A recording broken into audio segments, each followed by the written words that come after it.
Bom dia, povo abençoado de Deus. Vamos para mais um estudo. Jó, capítulo 32 ao capítulo 34. E agora aparece um novo personagem na história. Um jovem em relação aos outros, né? Um jovem que começa repreendendo a todos eles, inclusive o próprio Jó. Seu nome é Eliú, e a ira dele se acende porque Jó queria ser mais justo do que o próprio Deus, na opinião dele. E também a ira dele se acendeu contra os 3 amigos de Jó. Não saber o que responder, só condenavam o Jó. Eliú observava, mas não intrometia por ser jovem, né? Então ele aguardou acabar o assunto de todos para poder falar. E ele diz: há um espírito de um homem e o Todo-Poderoso o faz sábio. E não quer dizer que os de maiores idades, que são mais velhos, são mais sábios. A sabedoria, na realidade, ela vem de Deus. E fala que agora ele vai falar também, porque nenhum deles conseguiu refutar Jó, justificar o motivo que Jó estava passando todas aquelas coisas, né? Ele fala: os 3 já estão calados, né? Pois eu vou dar a minha resposta. Aquilo que eu acho, eu vou dar a minha opinião. Ele termina o capítulo falando: não farei acepção de pessoas. Caso eu fizesse, o Senhor me levaria. Então é interessante a posição desse jovem, né? Primeiro ele deixa os mais velhos falar, escuta tudo para depois falar. E agora ele vai falar a opinião dele com respeito àquela situação e a tudo aquilo que ele ouviu. E lá no final do livro de Jó, nós vamos ver que Deus não pede oração por ele. Parece que esse jovem, né, ele não foi colocado no meio daqueles que estavam somente denegrindo a imagem de Jó. Nós vamos ver isso no capítulo 42. Eliú não é citado, né, naqueles que Deus repreende e diz que só aceitaria a oração de Jó por eles. Então Eliú não é repreendido por Deus, mas os amigos de Jó, os 3 amigos, sim. E no próximo capítulo ele fala: o Espírito de Deus me fez e o sopro do Todo-Poderoso me deu vida. E eu sou como você, Jó. Eu também sou de barro. Ele fala para o Jó, porque Jó falou que Deus procura pretexto nele e vê ele como seu inimigo. Então Eliú responde o Jó com muita sabedoria. No verso 12 ele diz: nisso, Jó, você não tem razão, porque Deus é maior do que qualquer homem. Ou seja, Deus não precisa te dar satisfação de nada. Você é a criatura e ele é o Criador. Então, Jó, por que você contende com ele? Porque ele não te dá satisfação de nenhum dos seus atos. Deus fala de um modo sim, de 2 modos, através de sonho, de visão, ele fala com o homem. Agora você vai ler Hebreus capítulo 1, verso 1. Diz: antigamente, tendo Deus falado de muitas maneiras pelos profetas, nesses últimos dias tem nos falado através do Filho, o qual constituiu o herdeiro de todas as coisas. Então a Bíblia diz que Deus fala hoje através de Jesus. Mas quem é Jesus? Em Colossenses 1,15, fala que Jesus Cristo é a imagem do Deus invisível. Em João capítulo 1, verso 1, diz que ele é o Verbo. Ele é a palavra. Deus fala através da palavra. Em Tiago capítulo 1, 22, diz: sejais, pois, praticantes da palavra e não simplesmente ouvintes, enganando a vós mesmos. O Verbo se fez carne e habitou entre nós. Jesus é a palavra. A fé vem pelo ouvir e ouvir a palavra. E Deus fala hoje 95% através da sua palavra. Interessante, né?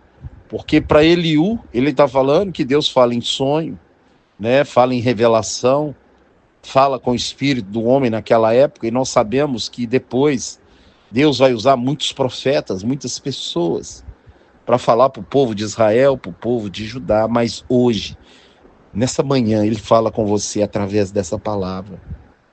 E ele diz que nós temos que mudar, converter, nascer de novo, que a sua religião ela não vai te salvar, somente Jesus Cristo salva. No livro de Atos, capítulo 4, verso 12, diz que não há salvação em nenhum outro. Então, quando a gente vê o livro de Jó, o sofrimento que ele passou, a vida que ele teve, com seus amigos o acusando, e agora com esse quarto que entrou na julgada, a gente vê que a nossa vida aqui nessa terra, ela passa muito rápido. E muitas vezes aqueles que nós julgamos amigos não são amigos, porque o verdadeiro amigo que nós temos é Jesus. Esse é o verdadeiro amigo. Esse nunca vai te deixar, nunca vai te abandonar. Em Mateus capítulo 28, verso 20, ele diz que estaria com você e comigo todos os dias da nossa vida. Você pode até abandonar ele, mas ele não tem desejo e não vai te abandonar. Quantas vezes nós esquecemos de Jesus, perdemos Jesus no nosso achismo, nos nossos pecados. Mas hoje, se você quiser ter um encontro com ele, você tem que ter um encontro com a palavra. Você tem que arrepender dos seus pecados, entrar no seu quarto em secreto, dobrar o seu joelho, confessar os seus pecados e abandonar. E pedir a ele: entra na minha vida, entra no meu sonho, entra na minha família, entra no meu coração. Perdoa todos os meus pecados, e ele vai entrar na sua vida e vai te purificar de todo e qualquer pecado. Eliú fala, Deus fala ao homem em sonho, em visão. Hoje ele pode falar e fala também. Mas, vou repetir, 95% ele vai falar através da sua palavra. Diz que Deus fala com a gente para livrar a nossa alma da cova e de passar pela espada. É interessante que Jesus falou que todo aquele que crê nele, mesmo que morra, viverá. E a espada, se você não sabe, está em Atos 4:12, é o julgamento, é o juízo, né? A palavra de Deus é a espada cortante, e quem nele crê não é julgado. Então, ele vai te livrar da cova e da espada, você vai ressuscitar. Você vai diante do tribunal, mas não para julgamento de condenação, mas para galardão. Em João, capítulo 3, verso 17, diz que todo aquele que nele crê não é julgado. Que não crê já está condenado, porque não crê no unigênito Filho de Deus. E o julgamento é esse: que a luz veio ao mundo, e os homens amaram mais as trevas do que a luz, porque as suas obras eram más. Então Eliúde fala, quando você confia em Deus, crê em Deus, quando Deus fala com você, é para livrar a sua alma da cova e de passar pela espada, pelo julgamento. É para que você escute essa voz, abra o seu coração, fique livre do juízo, fique livre do lago de fogo, da morte eterna. Jesus Cristo vive, reina e vai voltar para nos buscar. No verso 23 ele fala algo interessante: se com aquela pessoa que estiver ruim na situação, tiver um anjo intercessor, olha só, né? Por que ele diz anjo intercessor? Para que o avise. Em Hebreus capítulo 1, né, você vai ver o verso 17. Diz que anjos são espíritos ministradores enviados a serviço daqueles que hão de herdar a salvação. Em Mateus capítulo 18, verso 10, diz: não desprezeis nenhum desses pequeninos, porque eu vos afirmo que os seus anjos veem incessantemente a face do meu Pai.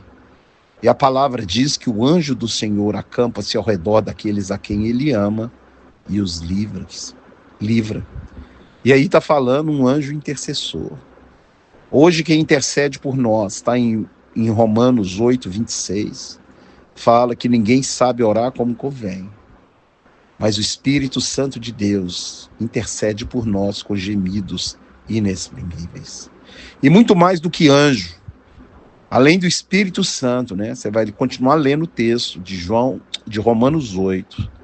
Se eu não me engano, no verso 31 ou 32, fala que Cristo também intercede por nós. Louvado seja o nome do Senhor, porque nós temos um advogado. Temos o Espírito Santo como intercessor. Temos Jesus como nosso intercessor. Louvado seja o nome do Senhor. Ele fala: deveras orará a Deus, confessará o seu pecado, a sua justiça. Deus vai colocar diante dele e vai livrar a sua alma da cova. E vai livrar a sua morte da perdição eterna. Eliú, então, agora está repreendendo aqueles 3 homens mais Jó, 4. Os 4 anciãos estão sendo repreendidos por um jovem chamado Eliú. E ele diz: Deus redimiu a minha alma da cova. Tudo isso é obra de Deus. A Bíblia diz que a fé vem pelo ouvir e ouvir a palavra, e você é salvo pela fé. Nós temos que pregar a palavra porque é a obra de Deus, é a palavra de Deus, e ela gera vida. porque através da palavra, Romanos diz que a fé vem pelo ouvir e ouvir a palavra de Deus. Então pregue a palavra, dê Bíblia para as pessoas. Estamos chegando no fim e Deus quer usar você. Você que está me ouvindo, Deus quer te usar. Olha esse jovem Eliú sendo usado para repreender 4 homens, para falar aquilo que Deus queria falar com Jó e com seus amigos. E ele fala, se tem alguma coisa para me falar, fala. Você não me escuta, porque eu vou te falar sobre a sabedoria. E ele fala, ouvi agora, ó sábios, a minha palavra, porque Jó diz que ele é justo e que Deus é injusto para com ele. Apesar de eu ser justo, Deus me tirou todas as coisas. E ele fala, Jó, isso é uma zombaria contra Deus, você está zombando de Deus. Porque a Bíblia diz que não há nenhum justo, nenhum sequer, né? Embora Deus declarou que ele é homem justo, não existe nenhum justo. Nós fomos justificados, né? Então, justo só um, Jesus Cristo, o justo. Mas nós, através da obra redentora dele, em Romanos 5:1 diz, justificados, pois, mediante a fé, nós temos paz com Deus, por intermédio de Jesus Cristo, nosso Senhor. Ele fala no capítulo 12, Deus não age maliciosamente e nem perverte o juízo. Ou seja, Deus é justo, é bom, é maravilhoso, ele não perverte, ele não age com maldade.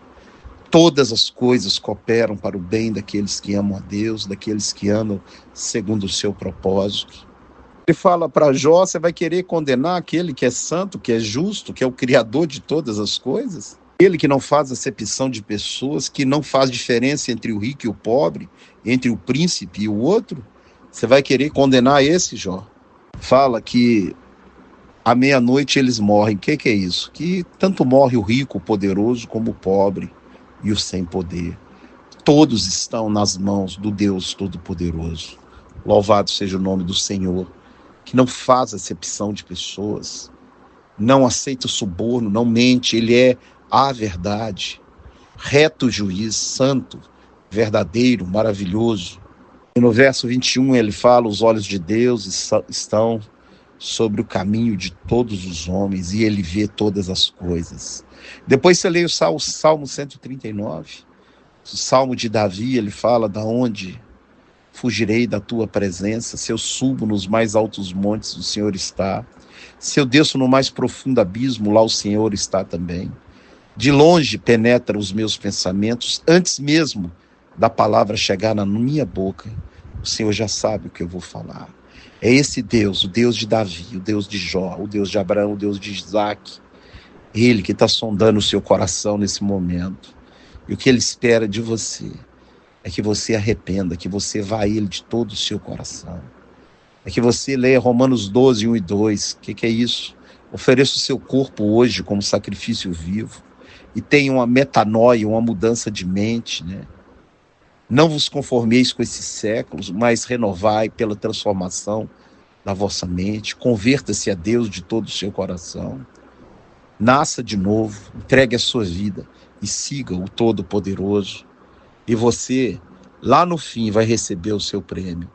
No verso 33, ele fala, acaso Deus tem te recompensar você como você acha que você deve ser recompensado? Ou ele te deve alguma coisa? Ou o Criador tem que te dar alguma satisfação? Caso você manda nele e ele não manda em você? Na realidade, Jó falou palavras sem sabedoria. Olha o que ele diz. Ele fala, tomara fosse Jó provado até o último dia. Misericórdia. Verso 37, pois ao seu pecado ele coloca mais rebelião. Essas são as palavras de Eliú ao Jó e aos seus 3 amigos. Que hoje você possa entender, possa compreender no seu coração que Jesus Cristo ele veio, morreu, ressuscitou para que você tenha vida e vida em abundância. E nem sempre nós vamos passar por essa terra tendo aquilo que a gente espera ter, né? Muitas vezes seremos provados e não entenderemos a provação, mas uma coisa eu te digo, Deus é fiel. Agrada-te do Senhor e Ele satisfará o desejo do teu coração. Entrega o teu caminho ao Senhor hoje, confia nele, o mais Ele fará. Um grande abraço, que Deus abençoe e guarde a você nesse dia. te livre de todo mal, em nome de Jesus.